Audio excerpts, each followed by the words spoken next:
एजाज चौधरी साहब हमारे साथ हैं, साबिक सेक्रेटरी खारजा हैं। एजाज साहब, ईरान ने क्यों हमला किया यूएई पे? मतलब एक सीज फायर की सिचुएशन चल रही थी कुछ हफ्तों से और उसके दौरान बातचीत चल रही थी। ऑल्दो कुछ खास पॉजिटिविटी नजर नहीं आ रही थी, लेकिन at least you know the war was at least कल का दिन तो बहुत अच्छा शुरू हुआ था। और वॉर तो स्टॉल हुई थी ना, तो ये क्या हुआ फिर बीच में? जी, मुझे ऐसे लगता है कि जैसे इसराइल और यूएई के जो बढ़ते ताल्लुकात हैं, खुसूसन अस्करी मैदान में, वो ईरान को ये तासुर दे रहे हैं कि इस दफ़ा जो यूएई ज़्यादा एक्टिव होगा जंग में अगर दोबारा शुरू होती है, और इसराइल जो है वो वहाँ से बैठ कर हमले करेगा। इसलिए मेरे ख्याल उन्होंने पहले कुछ सिग्नल्स दिए हैं उनको। और दूसरा ये है कि ये जो इस वक्त सूरत हाल है, जिस तरह आपने सही कहा कि बड़ी गैर यकीनी और कशीदगी की है, 3 सिनेरियोज मेरे जहन में आते हैं। एक तो ये है कि ये जंग करने की तैयारी है अमेरिका वाली साइड पे, और वो सिर्फ अपना माल असबाब जमा कर रहे हैं और वो किसी वक्त एक और हमला करेंगे।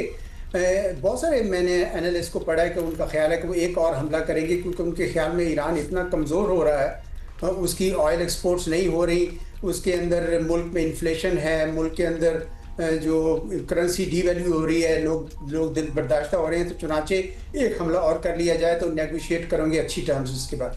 दूसरा सिनेरियो ये है कि ये नहीं करना चाहते, लेकिन ये जो पॉस्चरिंग हो रही है, इसी में कोई एक मिसकैलकुलेशन हो जाती है किसी किस्म की, और उस मिसकैलकुलेशन के नतीजे में जिस तरह भी एक अमेरिकी जहाज़ के ऊपर कुछ फायर किया, अगरचे अमेरिका इस वक्त इनकार कर रहा है कि हम पे नहीं हुआ, लेकिन अगर कोई ऐसी सूरत हाल होती है कि अमेरिका कहता है कि नहीं हाँ वाकई हुआ, तो फिर हम भी बदला लेंगे।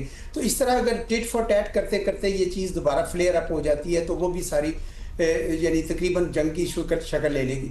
और तीसरी ये है कि भाई हम ये दोनों पार्टीज़ जो हैं वो वाकई चाहती हों कि भाई जंग नहीं करनी चाहिए। जो मेरा ख्याल है कि तीसरा जो सिनेरियो है वही प्रिवेल करना चाहिए, कि ये दोनों पार्टीज़ कह रही हैं कि हमें फ़ायदा नहीं होगा इस जंग का। ठीक है, दोनों के परसेप्शन में दूसरा फरीक कमज़ोर पड़ रहा है, यानी इनको भी ख्याल ये है, ईरान का भी ये ख्याल है कि डोनाल्ड ट्रंप साहब जो हैं वो उनकी जो जंग है गैर मकबूल हो रही है। ट्रंप साहब खुद गैर मकबूल नहीं हो रहे हैं, कम अज़ कम अपनी पार्टी में नहीं हो रहे हैं। अभी मैं जो सेम टाइम एजाज साहब उनकी फ्रस्ट्रेशन भी बढ़ रही है, क्योंकि ये भी बाज़राए बता रहे हैं कि ये जो कुछ ना होने वाली सूरत हाल है ज़्यादा तंग कर रही है। ना जंग है, ना अमन है, ना सीज फायर है, अब तो यही सूरत हाल है। अब धमकियां हैं, अब धमकियां हैं। मगर इस सारे में हम ये दोनों पार्टियां जो सफ़र कर रही हैं वो तो कर ही रही हैं, जो दुनिया सफ़र कर रही है वो भी तो बेपनाह है। मतलब ऑयल प्राइसेस आप देख लीजिए, जो गरीब ममालिक हैं, जो हमारे जैसे ममालिक हैं, वहाँ पे अब महंगाई की शरह, दीगर इशूज़, इन मामलात से जुड़े मामलात, अनसर्टनिटी साथ साथ स्टॉक मार्केटों का हाल देख लें, दुनिया की मंडियों का आप हाल देख लीजिए।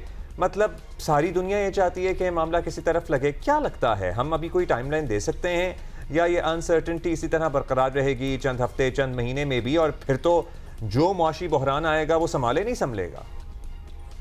मैं नहीं देख रहा कि ये चंद महीने या ज़्यादा लंबा होगा। मेरे ख्याल में ये अगले 2 हफ्ते जो हैं बहुत क्रिटिकल हैं। उसकी वजह ये है कि जिस तरह मैं पहले उस वक्त अर्ज़ कर रहा था कि दोनों एक दूसरे को साइज अप कर रहे हैं, और ये ईरानियों का ख्याल है कि डोनाल्ड ट्रंप साहब की पार्टी भी नहीं चाहेगी कि बहुत ज़्यादा तूल खिंचे। अगर जब पार्टी इस वक्त बिल्कुल सॉलिडली खड़ी है डोनाल्ड ट्रंप साहब के पास, क्योंकि उनका मेगा बेस की वजह से वो उनको यानी नहीं करना चाहते, उनसे हटना नहीं चाहते पीछे, लेकिन डेमोक्रेट्स और बाकी लोग तो जो हैं वो तंग हो रहे हैं। तो डोनाल्ड ट्रंप साहब भी अगर चीन जाते हैं 14 मई को और इस हालत में जाते हैं, तो शायद वो भी ये नहीं जाना चाहेंगे। ठीक है, चीन का मामला इतना ज़्यादा संजीदा मेरे नज़दीक इसलिए नहीं है क्योंकि वो दौरा पोस्टपोन हो जाएगा। शायद चीनी खुद भी कहेंगे कि जनाब इस हालत में तो ठीक नहीं है, और अमेरिकी भी नहीं, तो वो इतना बड़ा फैक्टर नहीं है। असल फैक्टर ये है कि अगर ये मामला तूल पकड़ता है तो वाकई मिड टर्म इलेक्शंस के ऊपर फिर असर पड़ेगा, अनलेस कि अमेरिकी वाकई जंग जीत सकते हों।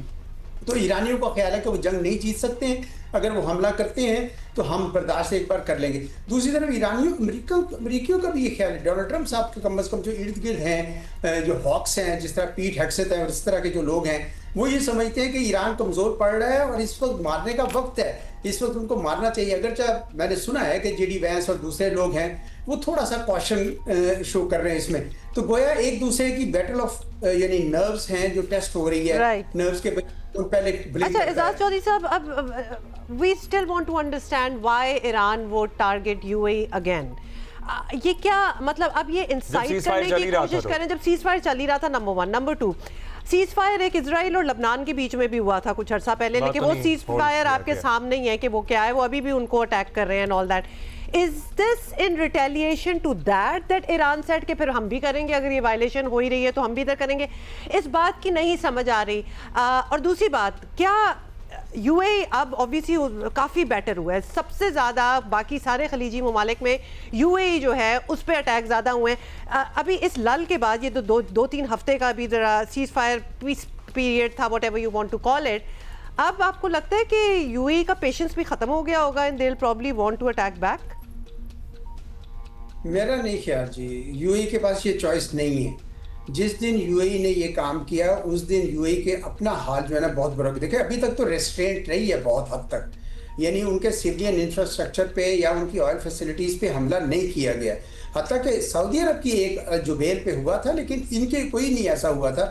1-2 ایئرپورٹ کے پاس گرے ہیں یا آج اب یہ فجیرہ میں ہوا ہے، ورنہ ادروائز یو اے کو بائی اینڈ لارج وہ انٹیکٹ رہا ہے. بلکہ اب تو میں پڑھ رہا تھا کہ ان کی ریئل اسٹیٹ میں دوبارہ ایکٹیویٹی شروع ہوئی ہے. تو میرا نہیں خیال کہ یہ آپ بات صحیح کہہ سکتی ہے. دیکھیں یہ ساری اسپیکولیشن کا حصہ ہے کہ وہ لیبنان کا جواب یہاں پہ دے رہے ہیں، لیکن ایران بھی میرے خیال میں جنگ کرنا ان کے لیے حق میں نہیں ہوگا، ان کے لیے فائدہ مند نہیں ہوگا ایران کے لیے بھی. تو پھر ان کا یہ اٹیک کرنا بھی کچھ سمجھ نہیں آ رہی کہ اس میں کیا فائدہ نظر آیا. اب الائنسز کی بات کریں، ایک طرف ہم ہیں، سعودی عربیہ ہے، ترکیہ ہے، مصر ہے، پھر دوسری طرف اب بات آ رہی ہے بھارت ہے، یو اے ای ہے اور اسرائیل ہے. اور جنگ کے دوران بھی آپ نے دیکھا کہ کس طرح جنگ جب سے شروع ہوئی ہے متعدد اقسام کی ٹیکنالوجی یو اے ای کو فراہم کی گئی ہیں اسرائیل کی طرف سے، ان کے پرسنل بھی آ کے یہ چیزیں آپریٹ کرتے رہے ہیں.